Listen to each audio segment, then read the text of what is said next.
Assalamualaikum warahmatullahi wabarakatuh. Innal hamdalillah nahmaduhu wa nasta'inuhu wa nastaghfiruh wa na'udzu billahi min shururi anfusina wa min sayyiati a'malina. Man yahdihillahu fala mudilla lahu wa man yudlil fala hadiya lahu. Wa ashhadu an la ilaha illallah wahdahu la syarika lahu wa ashhadu anna Muhammadan 'abduhu wa rasuluh.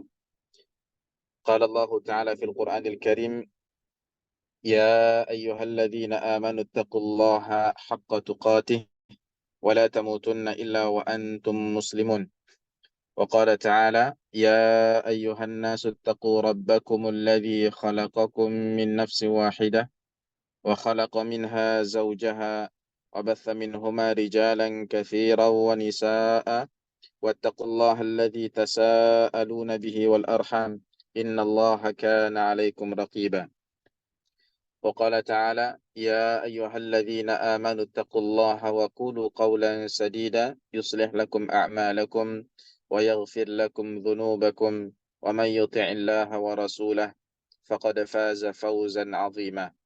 أما بعد, Rasulullah Sallallahu Alaihi Wasallam bersabda, sesungguhnya sebenar-benar firman adalah firman Allah Subhanahu Wa Taala, dan sebaik-baik petunjuk adalah petunjuk Nabi kita Muhammad Sallallahu Alaihi Wasallam, dan seburuk-buruk perkara adalah perkara-perkara yang baru di dalam agama.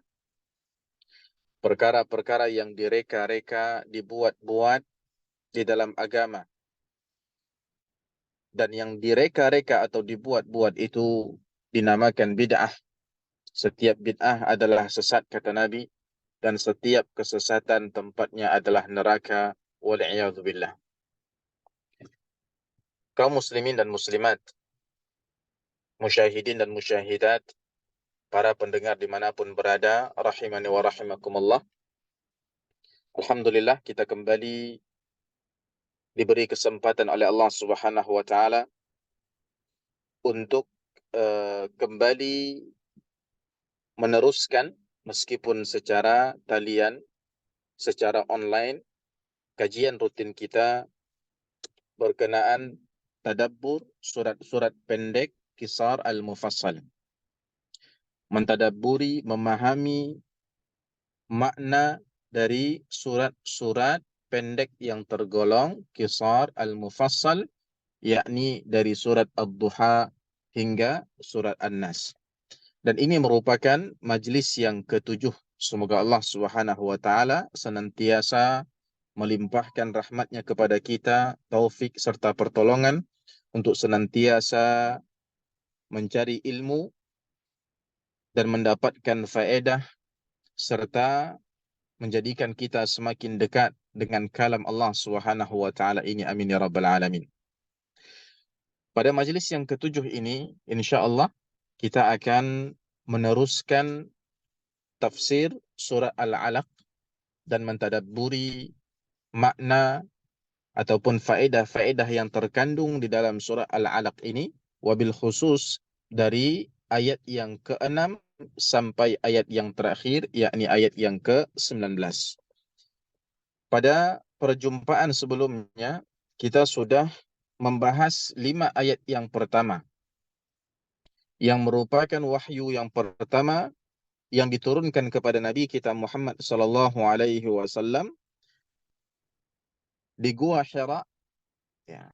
Saat Nabi sallallahu alaihi wasallam datang ke gua tersebut untuk beribadah beberapa malam, sampai datang kepada beliau Jibril alaihi salam, tiba-tiba memerintahkan kepada Nabi alaihi salatu wasallam untuk membaca, Iqra, Iqra, ya.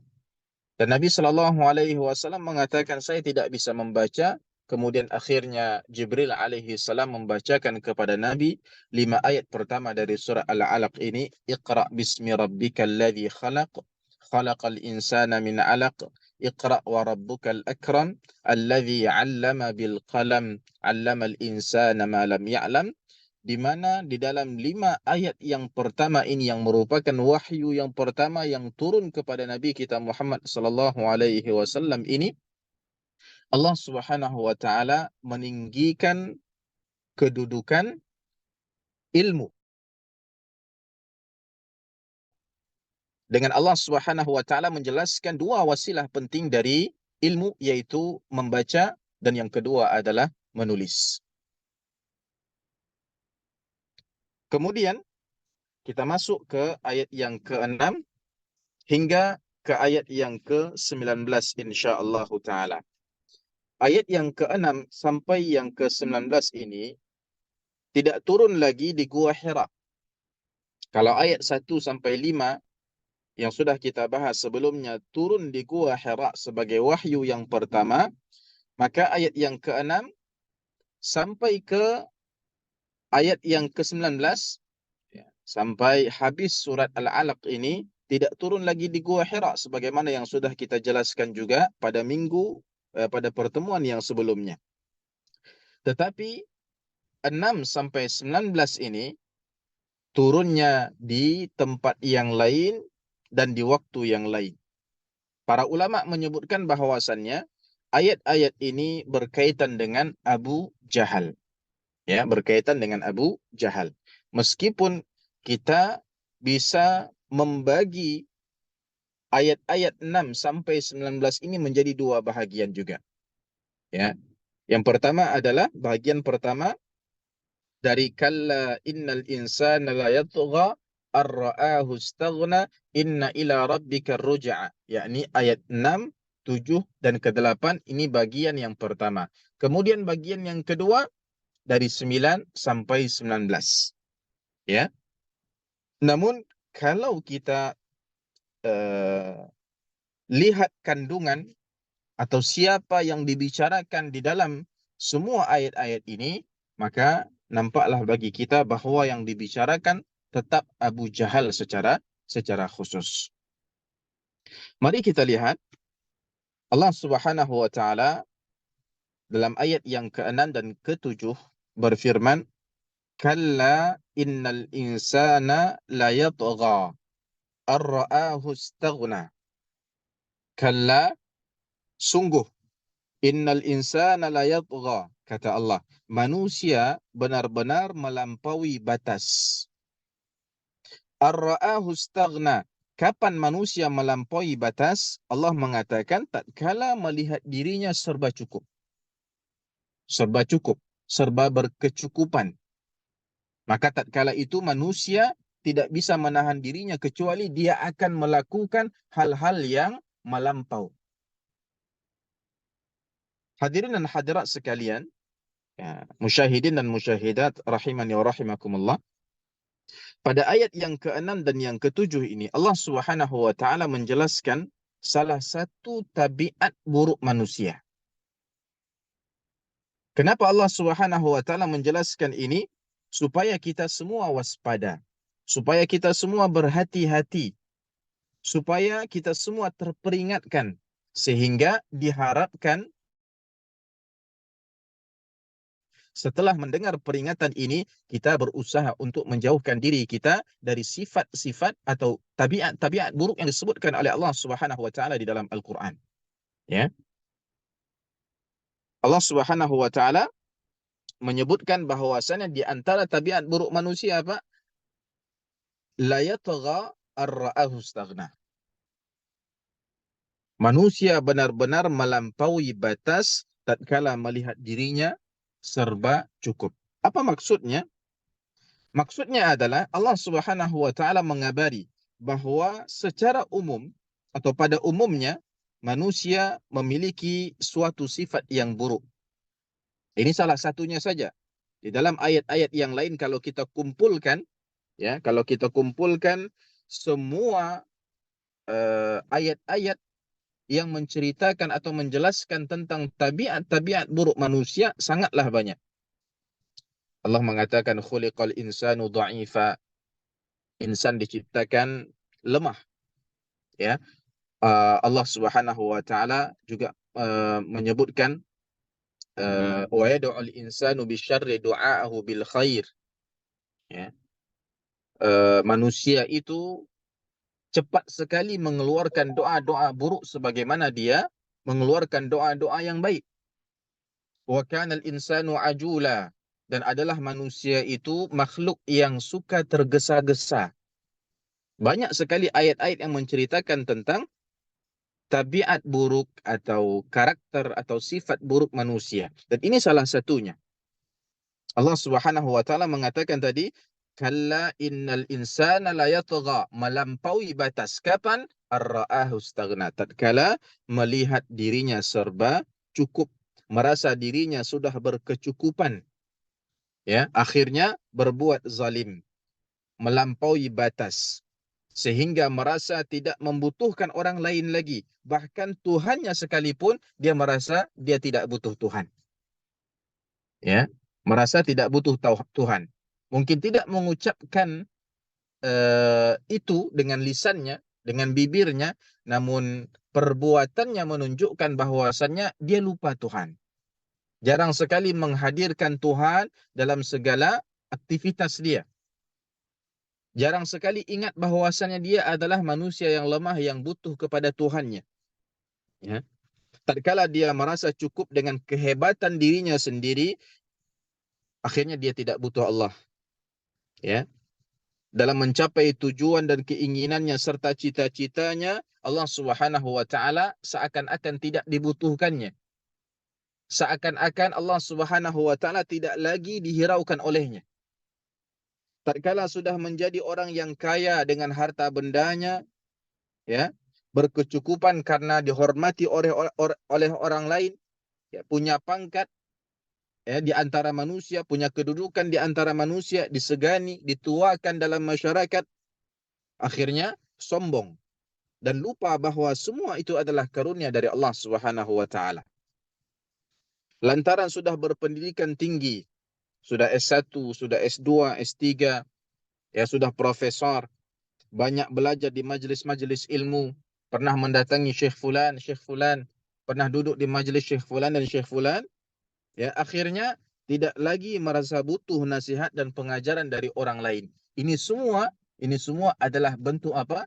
Bentuk melampau batas yang disebutkan oleh Allah Subhanahu wa taala pada ayat yang ke-6 tadi, ya. Dan tabiat buruk ini, ya, ditegaskan oleh Allah Subhanahu wa taala di dalam ayat-ayat yang lain juga. Jadi bukan hanya ayat yang ke-6 dari surah Al-Alaq saja yang menyebutkan tentang sifat buruk manusia ini, tapi di ayat-ayat yang lain Allah Subhanahu wa taala juga telah mengisyaratkan, menegaskan. Di antaranya adalah firman Allah Subhanahu wa taala di dalam surah Al-Isra ayat 83. Allah Subhanahu wa taala berfirman, "Wa idza an'amna 'alal insani a'rada wa na'a bi janibih."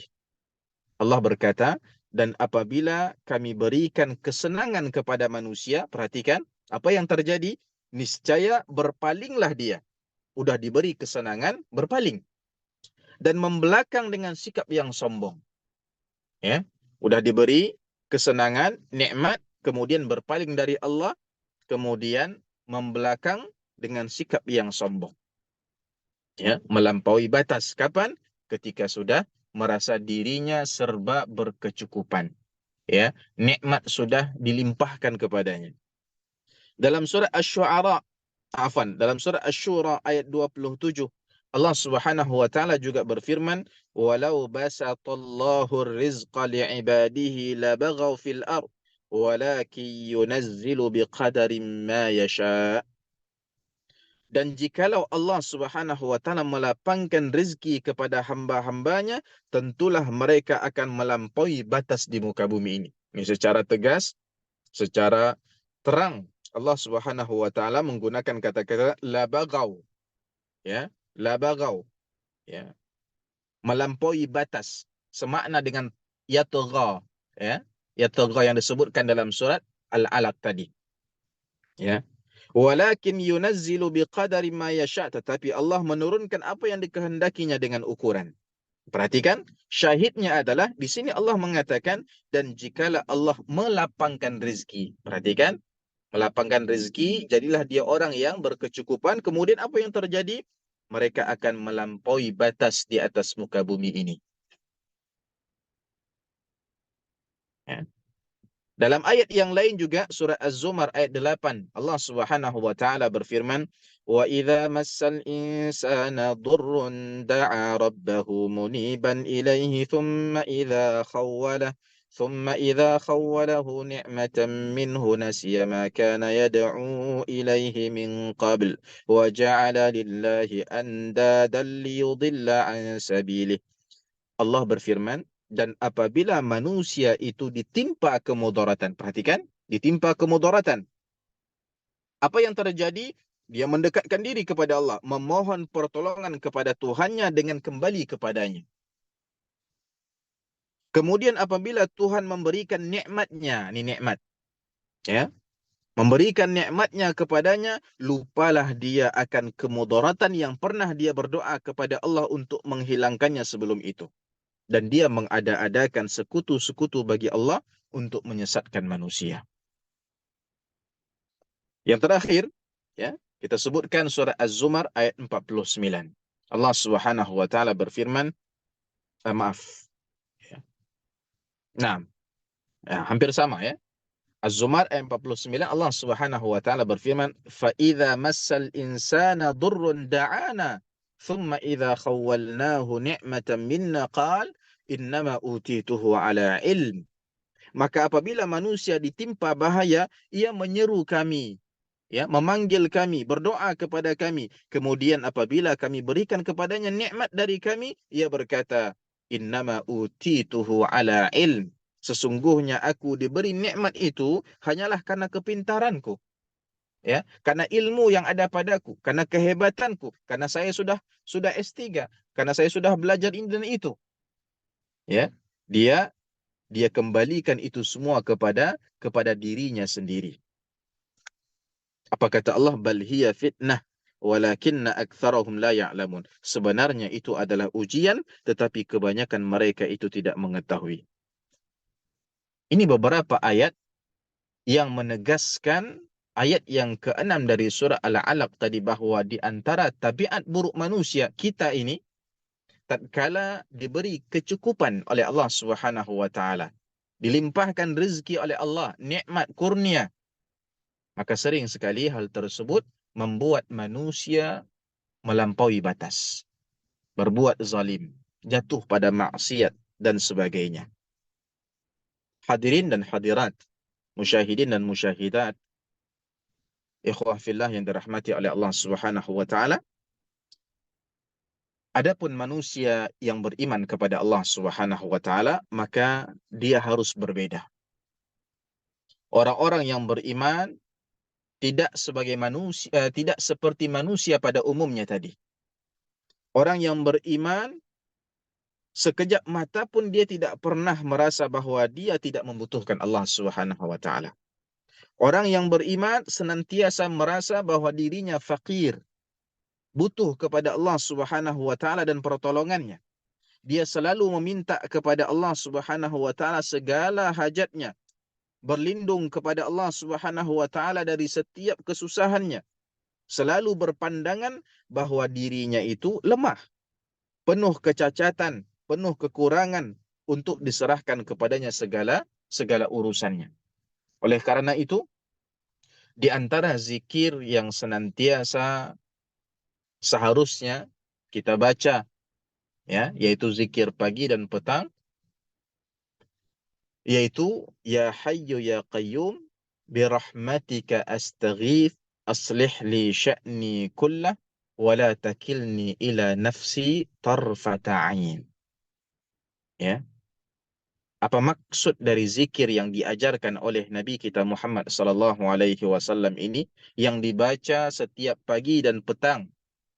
Ya Hayyu ya Qayyum, wahai Allah zat yang maha hidup, yang maha berdiri sendiri, tidak membutuhkan makhluknya, justru makhluknya lah yang membutuhkannya. Bi rahmatika astaghith, dengan rahmatmu lah aku memohon pertolongan, perlindungan kepadamu. Aslih li sya'ni kullah, perbaikilah urusanku semuanya. Wala takilni ila nafsi tarfata ain, janganlah jadikan aku, ya, apa namanya, mengembalikan segala urusan itu kepada diriku sendiri meskipun sekejap mata. Ya, meskipun sekejap mata. Maksudnya adalah jangan sampai permintaan kita di sini dalam doa ini, jangan sampai kita menjadi orang yang segala urusan kita, ya, kita merasa bahwa segala urusan kita tidak akan sempurna kecuali karena kehebatan diri kita sendiri. Segala urusan itu diserahkan kepada kita tanpa ada campur tangan Allah Subhanahu wa taala di situ. Kalla, ya. Bahkan dalam menjawab lafaz-lafaz azan, semua lafaz azan kita jawab dengan cara apa? Dengan cara mengucapkan lafaz yang serupa sebagaimana yang dikumandangkan oleh muazin. Allahu akbar, Allahu akbar, kita jawab dengan Allahu akbar, Allahu akbar. Syahadat kita jawab dengan syahadat juga. Tapi tatkala lafaz azan tersebut berisi ajakan untuk beribadah kepada Allah Subhanahu wa taala, hayya 'alas salah, mari kita salat. Hayya 'alal falah, mari meraih kemenangan. Apa jawaban yang diajarkan oleh Nabi alaihi salatu wasalam untuk kita ucapkan? La haula wala quwwata illa billah. Tiada daya dan tiada upaya melainkan dari Allah Subhanahu wa taala. Dan itulah faktanya. Ya, itulah faktanya, dan fakta ini betul-betul disadari oleh para sahabat dulu. Sehingga mereka pernah mengatakan, laulallahu mahtadaina wala sallaina wala sumna. Kalau bukan karena Allah Subhanahu wa taala, kita tidak akan berada di atas petunjuk. Ini kita tidak akan mendapat hidayah Islam kalau bukan karena Allah. Bahkan kalau bukan karena Allah, kita tidak akan pernah melaksanakan salat ataupun puasa. Jadi sekali lagi, senantiasa ucapkan kepada Allah Subhanahu wa taala, wala takilni ila nafsi tarfata ain. Jangan serahkan kepadaku segala urusan-urusan tersebut meskipun sekejap mata. Jangan buat saya menganggap bahwa itu semua adalah karena kehebatan diri saya sanggup melaksanakan itu semua. Ya, sekali-kali tidak. Kita harus benar-benar senantiasa ingat dan menyatakan bahwa kita faqirun ilallah. Kita adalah orang yang senantiasa butuh kepada Allah Subhanahu wa taala. Itulah seorang mukmin. Ya, seorang mukmin. Seorang mukmin dia tidak tergoda dengan nikmat yang banyak, ya, rezeki yang melimpah, ya, pangkat kedudukan, jabatan dan sebagainya dari karunia-karunia Allah Subhanahu wa taala. Itu semua tidak membuat dia lalai, tidak membuat dia melampaui batas. Mudah-mudahan kita semua termasuk mukmin yang seperti ini.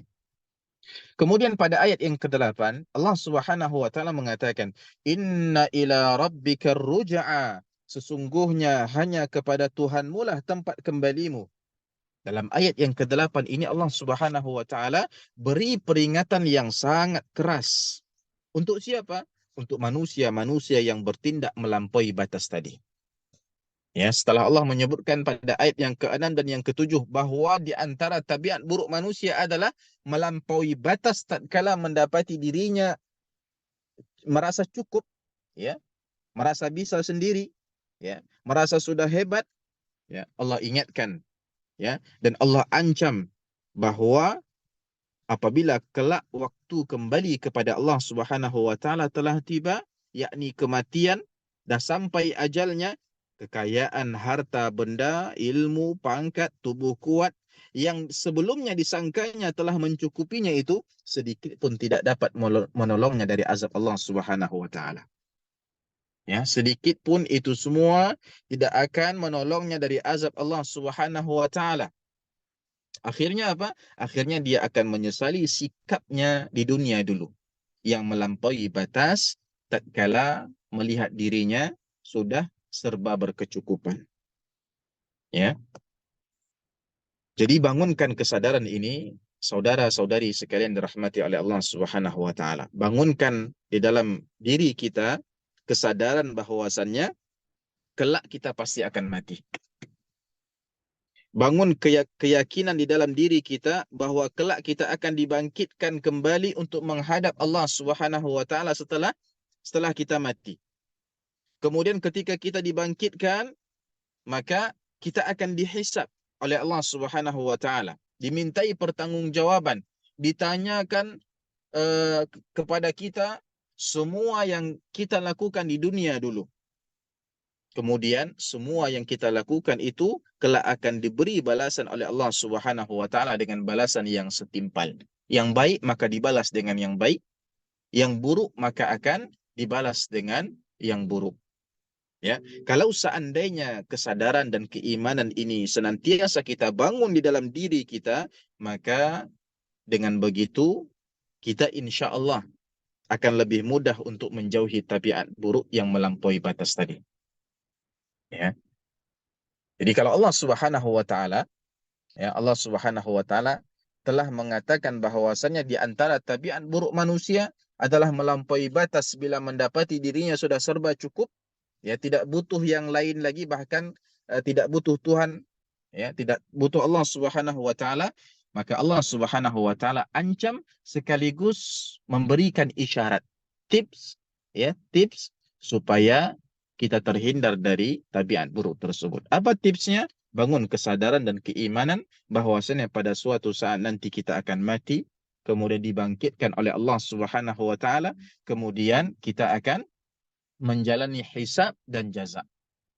Ya, mudah-mudahan Allah Subhanahu wa taala memudahkan hisab kita semua dan memberi kita balasan yang kita senang melihat balasan-balasan tersebut. Amin ya rabbal alamin. Kemudian masuk kita ke ayat yang ke-9 dan yang ke-10. Di mana di dua ayat ini dan seterusnya ini secara jelas menceritakan tentang Abu Jahal. Ya. Kalau yang tadi sebahagian ulama tafsir mengatakan itu umum. Ya. Sebahagian ulama tafsir mengatakan itu umum.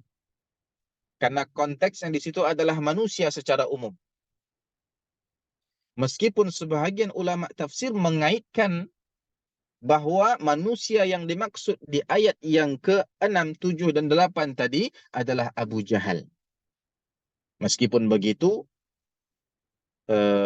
bukan maksudnya tabiat buruk itu adalah tabiat buruk Abu Jahal saja, tapi tabiat buruk semua manusia, ya, atau manusia pada umumnya. Nah, pada ayat yang ke-9 dan yang ke-10, Allah Subhanahu wa taala berfirman, "Ara'aita alladhi yanha 'abdan idza shalla?" Adakah kamu perhatikan orang yang melarang seorang hamba ketika dia mengerjakan salat? Ya. Adakah kamu perhatikan orang yang melarang seorang hamba ketika dia mengerjakan salat? Jadi Allah Subhanahu wa taala dalam dua ayat ini, ya,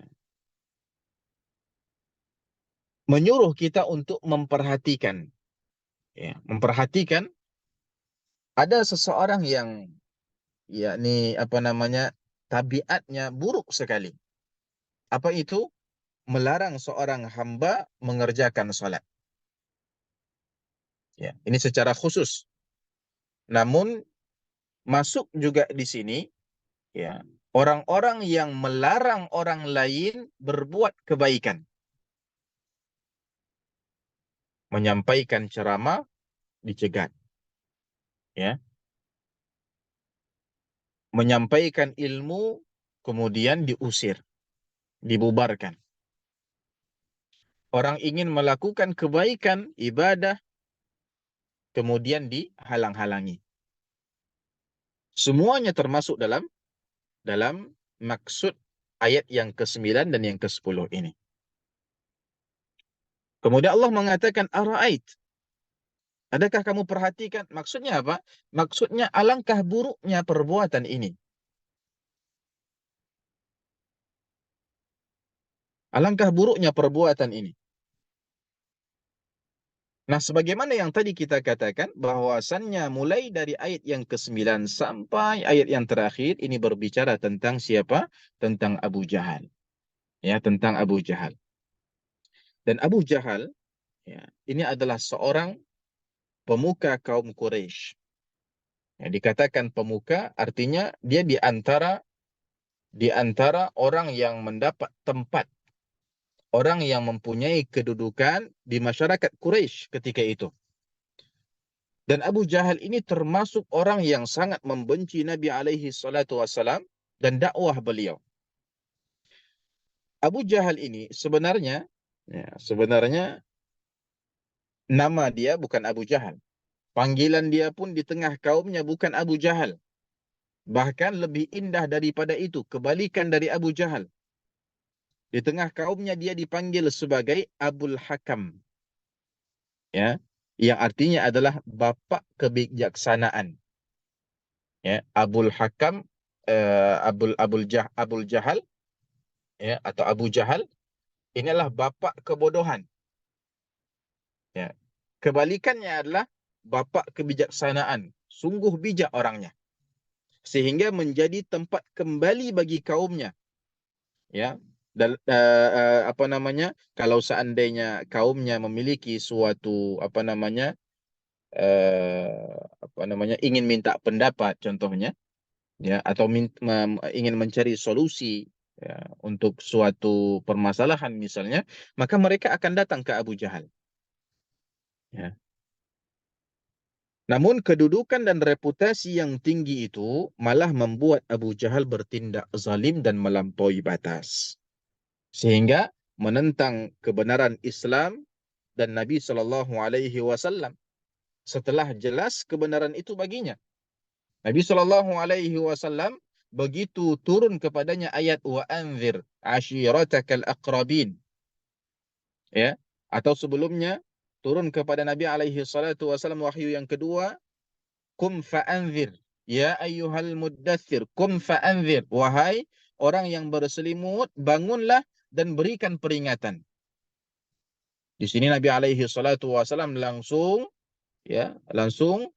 mengumpulkan kabilah-kabilah Arab ketika itu, ya, terutama keluarga-keluarga terdekatnya, ya, kemudian menyampaikan bahwasannya dia adalah seseorang yang diutus sebagai seorang rasul pemberi peringatan. Jadi sudah jelas, ya, sudah jelas. Namun dia tetap menentang Islam, menentang kebenaran yang dibawa oleh Nabi Shallallahu Alaihi Wasallam, bahkan menghalang-halangi orang lain untuk mengikuti ajaran yang dibawa oleh Nabi kita Muhammad Shallallahu Alaihi Wasallam ini. Oleh karena itulah Nabi Shallallahu Alaihi Wasallam tidak redha memanggil dia sebagai Abul Hakam, malah dipanggil oleh Nabi Alaihi Salatu Wasallam sebagai Abu Jahal, ya, yang berarti bapak kebodohan. Kebalikan dari julukan Abu Jahal ini di tengah kaumnya, yakni Abul Hakam. Itulah Abu Jahal yang diceritakan oleh Allah Subhanahu wa taala dalam ayat yang ke-9 sampai nanti ayat yang terakhir. Kembali kita ke ayat yang ke-9.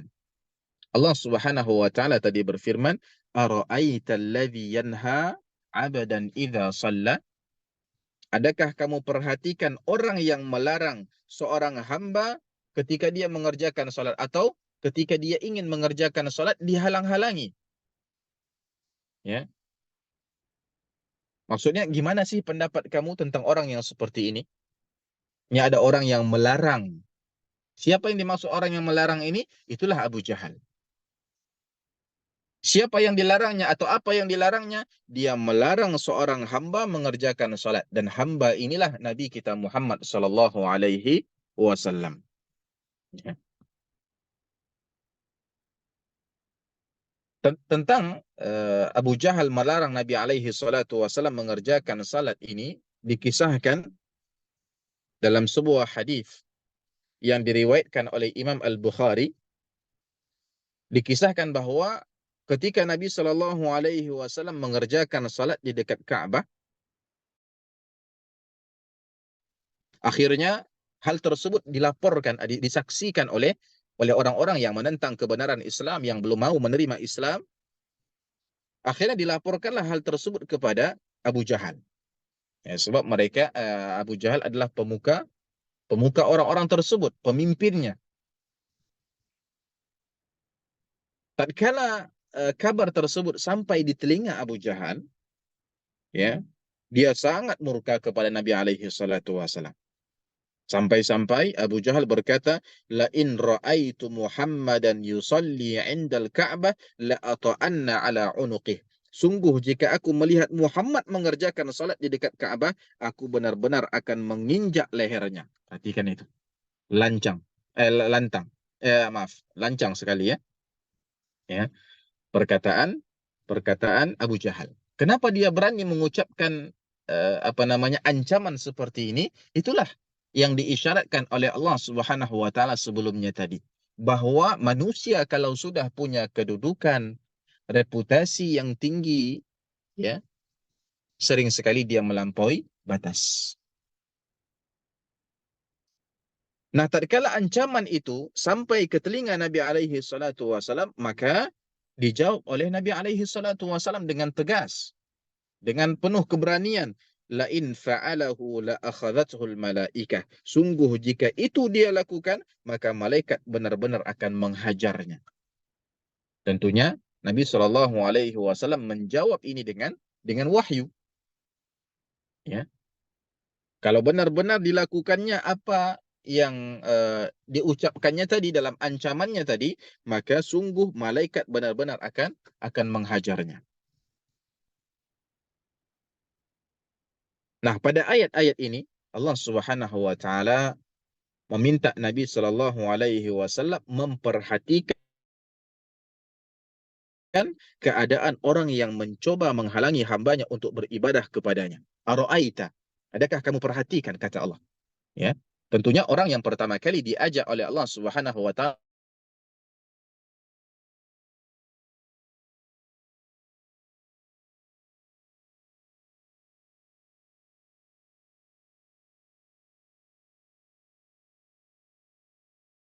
berbicara, ya, di dalam kita, adakah kamu perhatikan?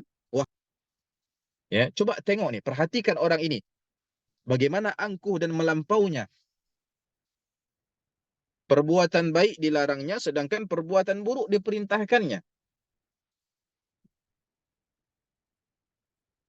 Nah, meskipun yang melarang di sini adalah Abu Jahal dan yang dilarang adalah Nabi Shallallahu alaihi wasallam, tapi makna dari ayat-ayat ini bersifat umum, mencakup seluruh manusia yang mencoba untuk mencegah dan menghalangi hamba-hamba Allah Subhanahu wa taala yang beribadah, menghambakan diri kepada Allah Subhanahu wa taala. Ya, jadi jangan sampai kita menjadi pengikut Abu Jahal. Orang berbuat kebaikan kita halang-halangi, ya. Yang melakukan itu dia telah mengikuti sunnahnya Abu Jahal, ya. Kemudian perhatikan ayat yang ke-11 dan yang ke-12. Masih berkenaan dengan Abu Jahal, masih sifat atau tabiat buruk, perbuatan buruk yang pernah dilakukan oleh Abu Jahal, ya. Masih sambungan dari dua ayat sebelumnya. Allah Subhanahu wa taala kembali mengatakan, ara'aita, adakah kamu perhatikan, in kana 'alal huda au amara bittaqwa. Jika dia, maksudnya yang dilarang salat itu, Nabi kita Muhammad sallallahu alaihi wasallam berada di atas kebenaran atau dia menyuruh bertakwa kepada Allah. Coba perhatikan, kok dilarang-larang gitu. Padahal yang dilarang itu adalah orang yang berada di atas kebenaran. Yang dia buat adalah kebaikan. Yang dia suruh adalah ketakwaan. Ara'aita, adakah kamu lihat? Ya, maksudnya Allah Subhanahu wa taala seakan-akan menunjukkan kepada kita betapa mengherankannya keadaan Abu Jahal ini. Kok bisa seperti itu? Alangkah sombong dan melampaunya dia. Ara'ait, ara'ait. Jadi perhatikan dan renungkanlah wahai yang melarang orang mengerjakan salat. Yang kamu larang itu adalah seorang hamba yang berjalan di atas jalan yang benar, mendapat petunjuk dan bimbingan dari Allah Subhanahu wa taala, memerintahkan manusia supaya bertakwa kepada Allah Subhanahu wa taala. Apakah orang yang seperti ini, hamba yang seperti ini memang pantas untuk dihalang-halangi? Adakah yang lebih mengherankan dari kezaliman dan kesewenang-wenangan orang yang menghalang-halangi ini? Ini betul-betul perbuatan yang sudah melampaui batas. Ya. Jadi Allah Subhanahu wa taala menyuruh kita untuk memperhatikannya supaya apa? Supaya kita tidak menirunya. Supaya kita apa? Menganggap perbuatan itu juga perbuatan yang sangat buruk.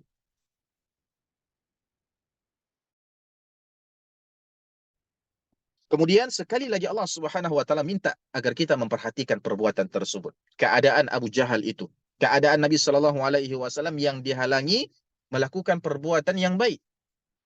Apa kata Allah? Ara'aita in kadzdzaba wa tawalla alam ya'lam bi anna Allah yara? Adakah kamu perhatikan jika dia yang melarang itu, maksudnya Abu Jahal ya, mendustakan dan berpaling. Alam ya'lam bi anna Allah yara? Tidakkah dia mengetahui bahwa sesungguhnya Allah Subhanahu wa taala melihat segala perbuatannya? Ya. Seakan-akan Allah Subhanahu wa taala menunjukkan betapa mengherankannya si fulan ini, si Abu Jahal ini. Kok ibaratnya Nabi itu kana alal huda dan amara bittaqwa. Itu Nabi. Dia berada di atas kebenaran kok. Yang dia buat baik, yang dia suruh, yang dia perintahkan adalah ketakwaan untuk orang-orang bertakwa kepada Allah Subhanahu wa taala. Sedangkan yang melarang bagaimana keadaannya? Kadzdzaba wa tawalla. Dia itu orang yang mendustakan. Apa yang dia dustakan? Kebenaran yang datang dari Allah Subhanahu wa taala, kebenaran Islam. Wa tawalla, tidak mau memeluk agama Islam. Berpaling, tidak mau menerima agama Islam dan menjalankan ajaran-ajaran agama tersebut. Kalau ada orang yang ibaratnya dimusuhi, seharusnya orang yang seperti ini. Kok malah dia yang memusuhi orang-orang yang berbuat baik? Kemudian Allah ancam, ya. Alam ya'lam bi anna Allah yara? Ya, tidakkah si Abu Jahal, si penjahat itu tahu atau sadar bahwasannya Allah Subhanahu wa taala melihat dan mengetahui perbuatannya yang melampaui batas itu. Menghalangi Nabi kita Muhammad sallallahu alaihi wasallam mengerjakan salat, sujud menghinakan diri di hadapan Allah Subhanahu wa taala yang maha tinggi, mengajak manusia supaya bertakwa kepada Allah Subhanahu wa taala dan menghambakan diri semata kepada Allah Subhanahu wa taala. Apakah dia atau orang-orang yang berperangai sepertinya itu tidak takut kepada Allah Subhanahu wa taala dan tidak takut azab Allah Subhanahu wa taala? Ya. Jadi Allah Subhanahu wa taala mengancam mengancam Abu Jahal di sini. Mohon maaf, suaranya putus-putus atau sudah baik? Ya, sudah oke ya. Baik, mohon maaf. Nah, Allah Subhanahu wa taala memperingatkan Abu Jahal atau orang-orang yang seperti Abu Jahal yang mengikuti sunnah-sunnah Abu Jahal ini. Apa kata Allah? Alam ya'lam bi anna Allah yara? Tidakkah dia mengetahui bahwasannya Allah Subhanahu wa taala melihatnya? Ya, Allah Subhanahu wa taala Maha melihat, ikhwah fillah. Ya. Apapun yang kita buat, Allah Subhanahu wa taala Maha melihat. Kecil ataupun besar, ya. Meskipun kita berada di lubang semut sekalipun, lubang kadal sekalipun, dalam ruangan yang terkunci berlapis-lapis sekalipun, Allah Subhanahu wa taala yara. Allah Subhanahu wa taala melihat kita. Kita menzalimi orang lain, meskipun yang dizalimi tidak tahu kita yang menzalimi dia, apalagi orang lain, tapi Allah Subhanahu wa taala Maha mengetahui. Ya. Dan nanti di akhirat kita bukan dihisab, bukan diberi balasan berdasarkan orang tahu atau tidak, tapi berdasarkan yang dicatat oleh malaikat, berdasarkan yang diketahui oleh Allah Subhanahu wa taala. Jadi ayat ini ya, ayat yang ke-12 ini Maaf, ayat yang ke-14 ini, alam ya'lam bi anna Allah yara, ini sekaligus pengingat agar seorang senantiasa merasa diawasi oleh Allah Subhanahu wa taala. Jadi dia bukan sekedar ancaman untuk Abu Jahal saja, tapi ini juga merupakan pengingat bagi kita semua bahwa Allah Subhanahu wa taala senantiasa mengawasi kita. Sehingga kita pun seharusnya senantiasa merasa diawasi oleh Allah Subhanahu wa taala. Sehingga takut berbuat kemaksiatan. Takut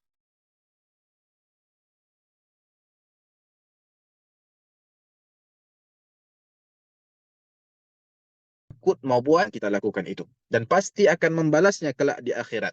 Atau boleh saja di dunia pun Allah Subhanahu wa taala akan balas perbuatan tersebut.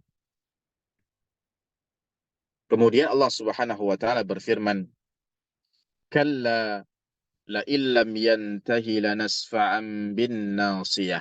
Sungguh jika dia, yakni Abu Jahal, tidak berhenti berbuat demikian, niscaya kami sentakkan ubun-ubunnya.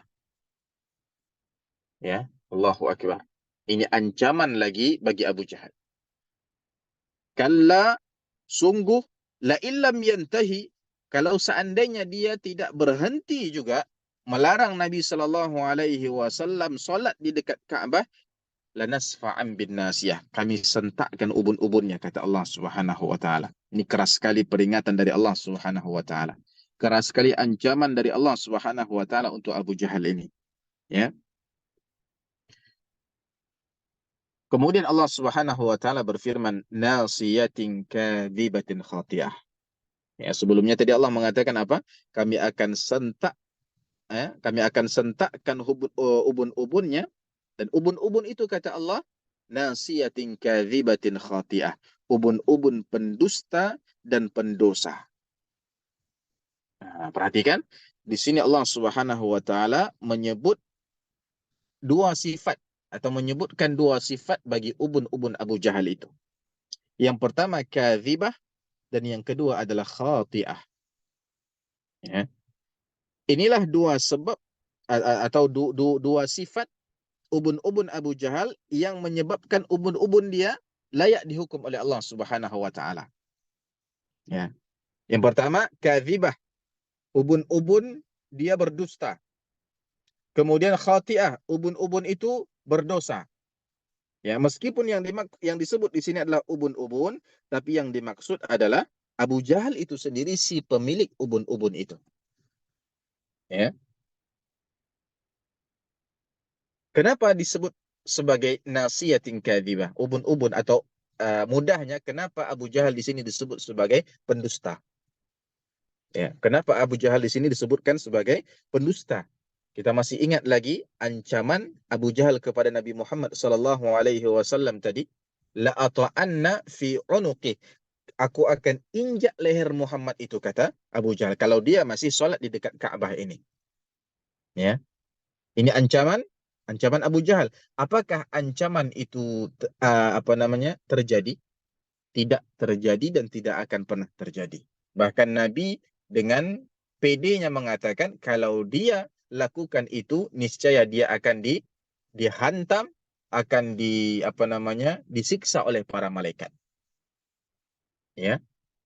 Nah, karena apa yang diucapkan oleh Abu Jahal ini tidak akan pernah terwujud, karena Allah Subhanahu wa taala senantiasa menjaga Nabi Muhammad dengan mengirimkan bala tentaranya, malaikat-malaikat, di antaranya adalah malaikat Zabaniyah, maka perkataan Abu Jahal atau ancamannya ini dianggap hanya omong kosong.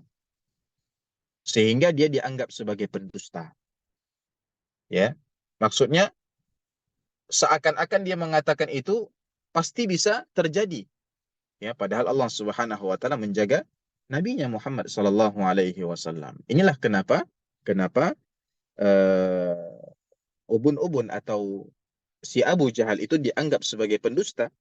Ya, karena perkataannya hanya dianggap sebagai perkataan dusta, menyangka dapat berbuat buruk kepada Nabi sallallahu alaihi wasallam, padahal tidak akan pernah. Adapun khati'ah, ya, pendosa, itu dikarenakan dia telah melampaui batas.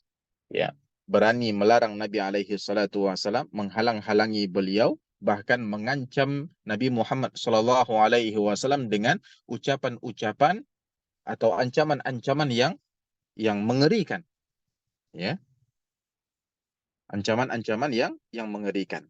Maka ini adalah dosa. Oleh karena itu, apa namanya? Oleh karena itu, di sini Abu Jahal disebutkan dengan dua sifat, yaitu pendusta dan pendosa. Kenapa ubun-ubun? Ya, sifat ini dinisbatkan kepada ubun-ubun, bukan kepada Abu Jahal langsung. Itu dikarenakan sebelum ini, apa kata Allah? Lanasfa'am bin nasiyah. Kami akan sentakkan ubun-ubunnya. Ya. Kami akan sentakkan ubun-ubunnya. Dan ubun-ubun itu adalah sesuatu yang paling lembut di kepala. Sehingga sedikit saja kena apa namanya? Kena gangguan, itu sakitnya minta ampun. Sebagaimana hati. Ya, sebagaimana hati. Kemudian Allah Subhanahu wa taala melanjutkan falyad'u nadiyah sanad'u zabaniyah, ya, falyad'u nadiyah sanad'u zabaniyah. Kata Allah, biarkan dia memanggil kawan-kawan segolongannya itu. Biarkan dia memanggil para pengikutnya itu. Akan kami panggil pula malaikat zabaniyah, penyiksa orang-orang yang berdosa. Jadi Abu Jahal, dari dua ayat ini kita ketahui telah mengancam Nabi dengan suatu ancaman yang lain, yaitu akan memanggil golongannya, akan memanggil pengikutnya. Jadi selain mengancam Nabi akan menginjak leher Nabi alaihi salatu wasalam jika masih sholat di dekat Ka'bah, Abu Jahal juga telah mengancam Nabi sallallahu alaihi wasallam dengan mengatakan bahwa dia adalah orang yang punya pengikut dan sekutu terbanyak di sekitar Ka'bah. Ya, artinya apa kamu siapa gitu? Kamu siapa? Adapun saya adalah orang yang berpengaruh. Ini semua di dekat Ka'bah ini, masyarakat Mekah ini adalah pengikut saya gitu. Kalau kamu tidak berhenti juga, saya panggil semua pengikut saya ini untuk menyiksa kamu, untuk menghalang-halangi kamu. Ya, ketika diancam seperti itu oleh Abu Jahal, Allah Subhanahu wa taala tidak tinggal diam. Apa kata Allah? Allah ancam balik. Falyad'u nadiyah. Biarkan dia memanggil kawan-kawan segolongannya itu sanad'u zabaniyah. Kata Allah, kami akan panggil pula malaikat zabaniyah. Allahu akbar. Inilah di antara bentuk apa? Perhatian dan penjagaan Allah Subhanahu wa taala terhadap nabi kita Muhammad sallallahu alaihi wasallam. Ya, terkait ancaman Abu Jahal tadi akan memanggil apa namanya sekutunya tadi, itu disebutkan dalam sebuah riwayat Ibnu Abbas radhiyallahu anhuma, disebutkan dalam apa namanya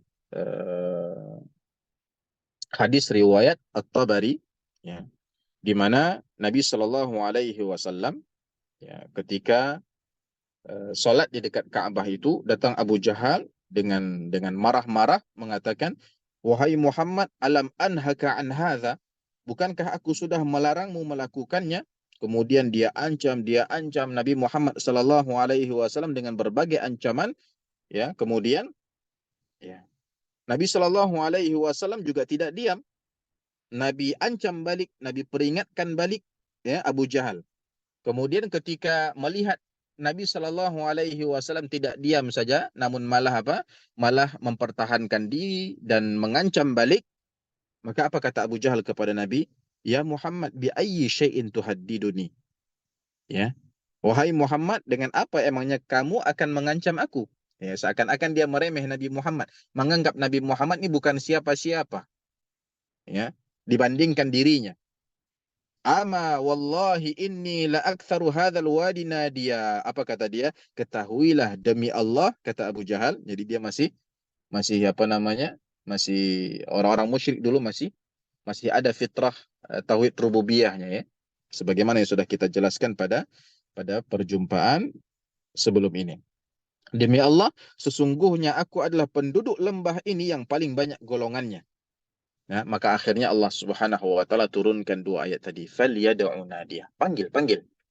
Sanad'u zabaniyah. Kami akan panggil pula, ya, pembelanya Nabi Muhammad, sekutunya Nabi Muhammad, yaitu malaikat Zabaniyah. Ya, jadi apa namanya? Seakan-akan Abu Jahal lawan Nabi Muhammad, Abu Jahal dan golongannya, dan juga Nabi Muhammad dengan para para apa namanya pembelanya, ya, yaitu malaikat Zabaniyah. Ya.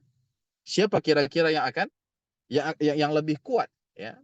Apakah benar kamu dan para pengikutmu, atau Nabi Muhammad Sallallahu Alaihi Wasallam dengan malaikat Zabaniyah yang ada di pihak?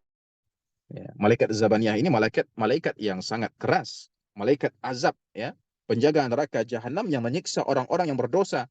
Mereka adalah malaikat yang kasar, kejam, kuat, ya, perkasa. Jadi yang dipanggil oleh Allah Subhanahu wa taala tidak tanggung-tanggung, malaikat Zabaniyah. Ya. Ini adalah ancaman keras bagi Abu Jahal, ya. Sehingga dalam sebuah riwayat Ibnu Abbas mengatakan, seandainya Abu Jahal memanggil golongannya, niscaya saat itu juga malaikat azab, yakni malaikat Zabaniyah, akan menghukumnya. Ya. Dalam riwayat yang lain, Nabi Shallallahu Alaihi Wasallam, ya, tatkala apa namanya didatangi oleh Abu Jahal sudah seakan-akan sudah siap-siap untuk apa? Untuk menginjak-injak leher Nabi Muhammad ketika melihat dia masih saja sholat, sudah siap-siap seakan-akan ingin menggosokkan wajahnya ke tanah. Lantas Abu Jahal mendatangi Rasul, ya. Tentunya dengan apa? Dengan kepedean bahwa dia akan bisa melakukan itu, tapi tiba-tiba dia mundur sambil berlindung dengan kedua tangannya. Kemudian para pengikutnya bertanya, "Kenapa engkau?" Abu Jahal menjawab, "Di antara aku dan Nabi Muhammad," maksudnya di antara aku dan dia, maksudnya Nabi Muhammad, terdapat parit api, ya, siksa dan sayap-sayap, yakni sayap-sayap malaikat. Ya. Kemudian mengenai peristiwa ini Rasulullah Shallallahu Alaihi Wasallam membenarkan dan bersabda, seandainya dia mendekatiku, sungguh dia akan disambar oleh para malaikat satu demi satu dari anggota tubuhnya. Perhatikan, ya, Allah Subhanahu Wa Taala benar-benar menjaga nabinya Muhammad Shallallahu Alaihi Wasallam. Kemudian di akhir surat, Allah Subhanahu Wa Taala berpesan kepada Nabi kita Muhammad Shallallahu Alaihi Wasallam terkait, ya, tingkah laku Abu Jahal tadi yang menghalang-halangi dia berbuat kebaikan, menghalang-halangi dia sujud, ya, salat di dekat Ka'bah.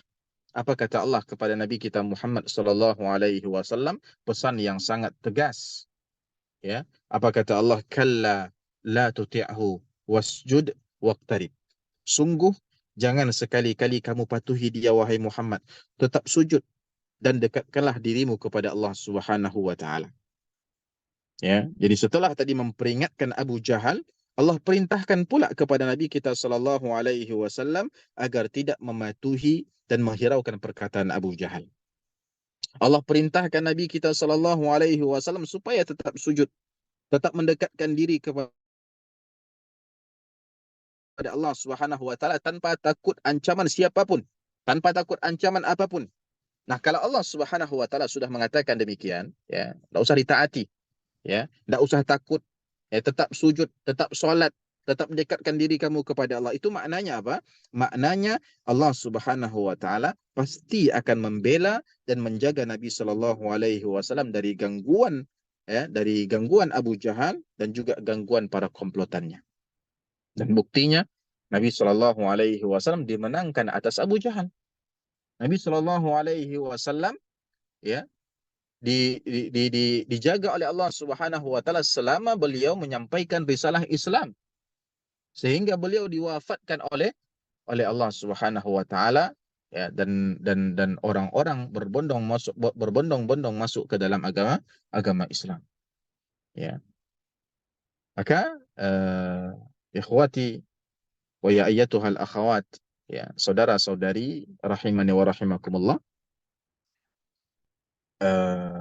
pelajaran yang bisa kita ambil atau hikmah yang bisa kita petik dari ayat yang ke-6 sampai ayat yang ke-9 yang kita pelajari malam hari ini, atau dari surah Al-Alaq secara umum, ya, adalah, ya, ini apa namanya, dalam dalam salah satu ilmu Al-Quran disebut sebagai ilmu munasabat, ya, apa namanya, kecocokan antara ayat dan ayat yang lain dalam suatu surat, atau kecocokan antara satu kisah dan kisah yang lain, atau satu kandungan dengan kandungan yang lain dalam satu surat.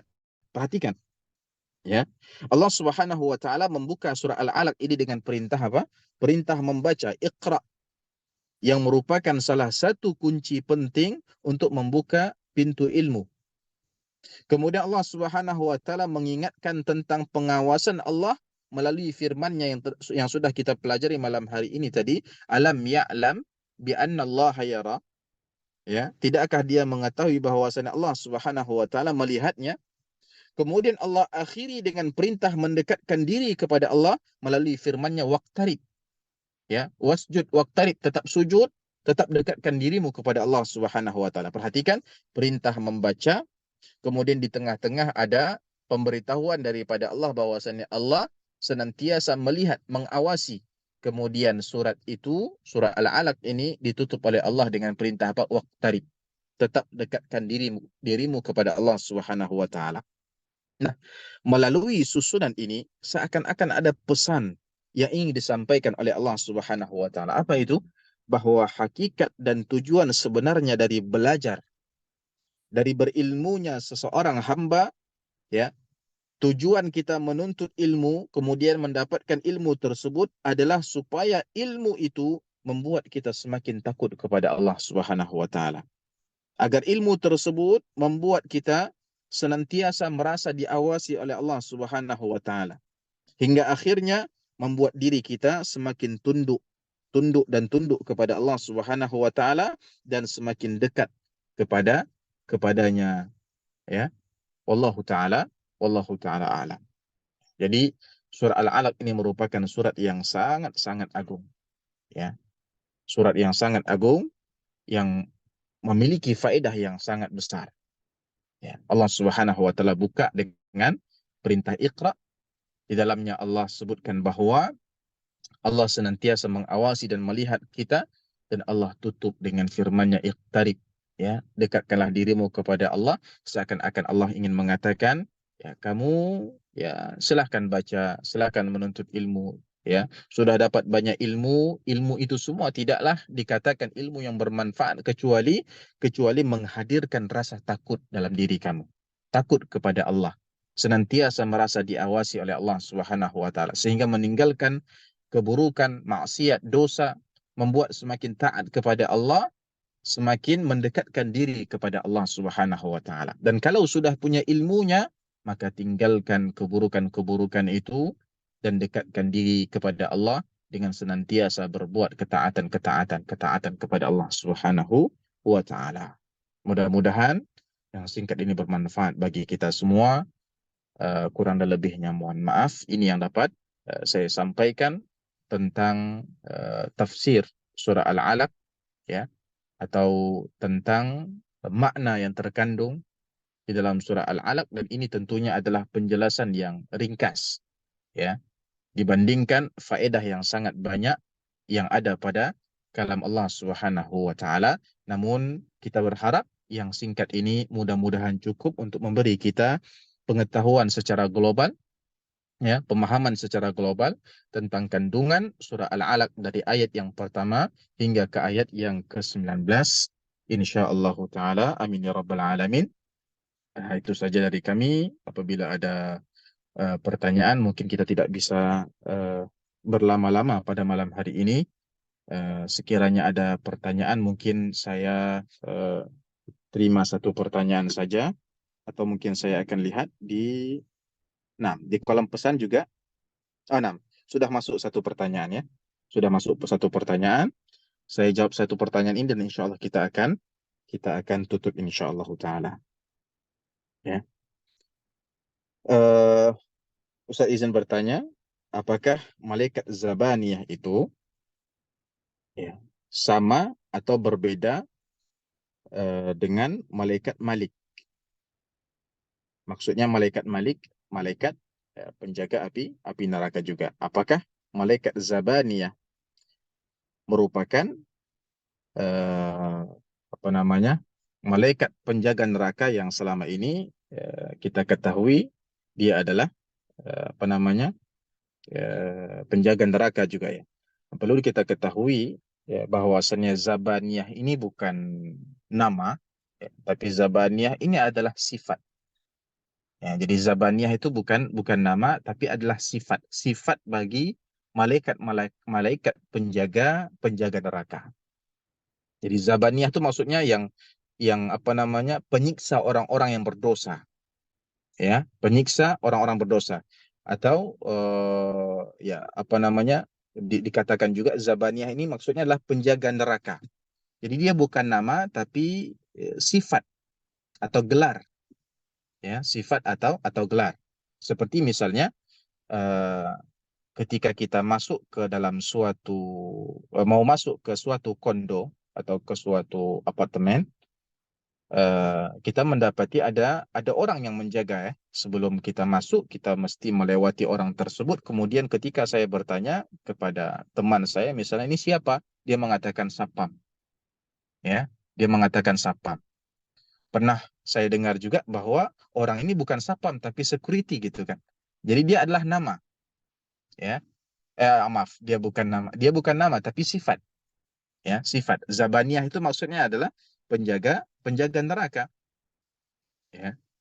Dan penjaga neraka itu apa namanya, zahirnya dia tidak satu, ya, dia tidak satu, ya, tapi memang di antaranya adalah Malik sebagaimana yang disebutkan oleh Allah di dalam Al-Qur'an. Apa namanya, Allah mengatakan wa nadaw ya Malik liyaqdi alaina rabbuk, ya. Apa namanya, penduduk neraka itu memanggil Malik, ya Malik, wahai Malik, liyaqdi alaina rabbuk, cepatlah agar Tuhanmu cepat-cepat apa namanya, menghukum kami gitu. Ya, saking tidak tahannya di dalam neraka, ya. Dan Ibnul Qayyim rahimahullahu taala pernah mengatakan bahwasannya Allah Subhanahu wa taala menamai penjaga neraka itu sebagai Malik. Nah, bahkan Malik itu sendiri nama yang sebenarnya lebih kepada sifat gitu.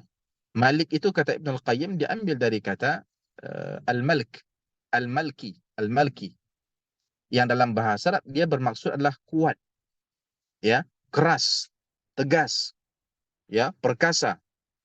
Nah, itu maksud dia. Nah, dari sini kita ketahui bahwasannya Malik sama Zabaniyah itu juga, ya. Tapi melihat dari lafaz Zabaniyah bahwa dia adalah apa namanya, lafaz jamak, paham jamak, lafaz yang banyak, itu menunjukkan bahwasannya penjaga neraka itu bukan satu saja, bukan Malik saja, tapi banyak, ya.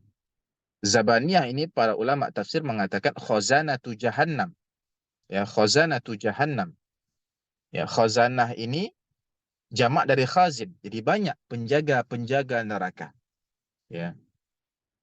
Allah Subhanahu wa taala tatkala mengatakan sanad'u zabaniyah, kami akan panggil malaikat-malaikat penjaga neraka. Jadi bentuknya adalah jamak, ini menunjukkan bahwasannya penjaga neraka itu bukan satu, ya. Bahkan di dalam Al-Qur'an, surat yang lain, surat Al-Mulk, ya. Sa'alahum khazanatuha, ya. Sa'alahum khazanatuha, bahwasannya apa namanya, penjaga-penjaga neraka itu bertanya kepada mereka, yakni penduduk penduduk neraka tersebut, alam ya'tikum nadhir, ya, bukankah sudah datang kepada kalian seorang rasul yang memberi peringatan kepada kalian, ya. Namun kesimpulannya adalah wallahu taala alam, sebagian ulama mengatakan bahwasannya Zabaniyah ini, ya, atau bahasa lainnya tadi khazanah jahannam, penjaga neraka jahanam itu adalah banyak dan apa namanya dan pemimpinnya atau pemukanya adalah Malik, ya, sebagaimana kata salah seorang ulama An-Nasafi, sa'alahum khazanatuha, ketika menafsirkan surah Al-Mulk, apa ayat-ayat dalam surah Al-Mulk tadi, sa'alahum khazanatuha, dia mengatakan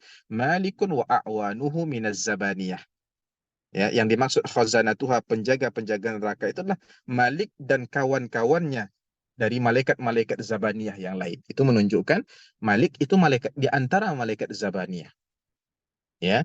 Tapi malaikat-malaikat Zabaniyah itu banyak, bukan hanya Malik. Mudah-mudahan penjelasan ini apa namanya dia dapat dipahami dan apa namanya sudah cukup ya menjawab pertanyaan saudari kita tadi.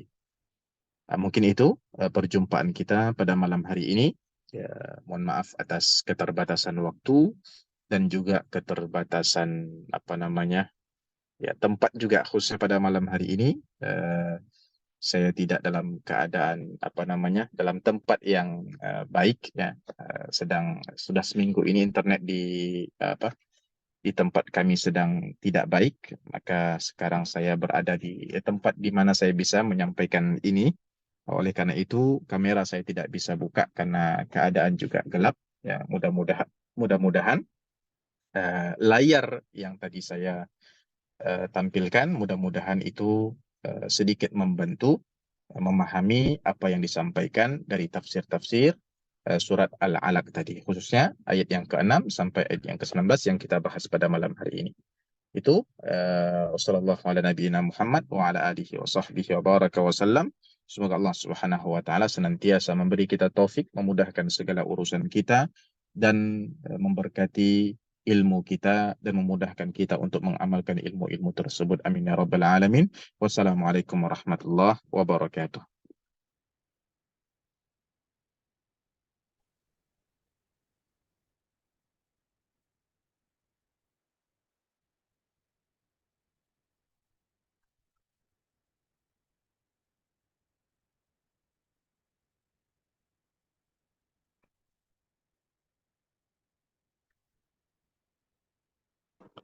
Baik, jazakumullahu khairan wa ahsanallahu ilaikum kepada Ustaz Ahmad Rimandah Jazakallahu taala.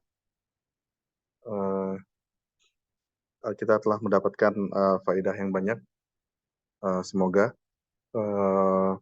dapat kita laksanakan juga, dapat kita terapkan sebagaimana yang beliau sampaikan tadi, tidak hanya dicatat tapi juga membuat kita menjadi bertambah bertakwa dan menambah rasa takut kita pada Allah Subhanahu wa taala. Baik, ibu-ibu dan bapak-bapak, ikhwan, akhwat dan ikhwan rahimakumullah, kajian pada malam hari ini telah selesai. Terima kasih atas kehadiran Antuna dan antum semua. Insya Allah kita akan melanjutkan silsilah kajian ini pada 2 pekan yang akan datang. Saya ingatkan kembali untuk mengisi daftar absen yang tersedia di dalam email. Kemudian rekamannya juga insya Allah akan kami upload pada link yang telah kami kirimkan ke dalam email. Kemudian untuk jika ada rekan-rekan yang ingin ikut ke dalam kajian ini, mungkin bisa mengirimkan alamat emailnya kepada admin. Nanti insya Allah akan ditambahkan ke dalam resipien email tersebut. Demikian, kita akhiri saja kajian pada malam hari ini. Kita mohon ampun kepada Allah Subhanahu wa taala dan kita menutup majelis pada malam hari ini dengan baca doa kafaratul majelis. Subhanakallahumma wa bihamdika asyhadu an la ilaha illa anta astaghfiruka wa atubu ilaik. Assalamualaikum warahmatullahi wabarakatuh.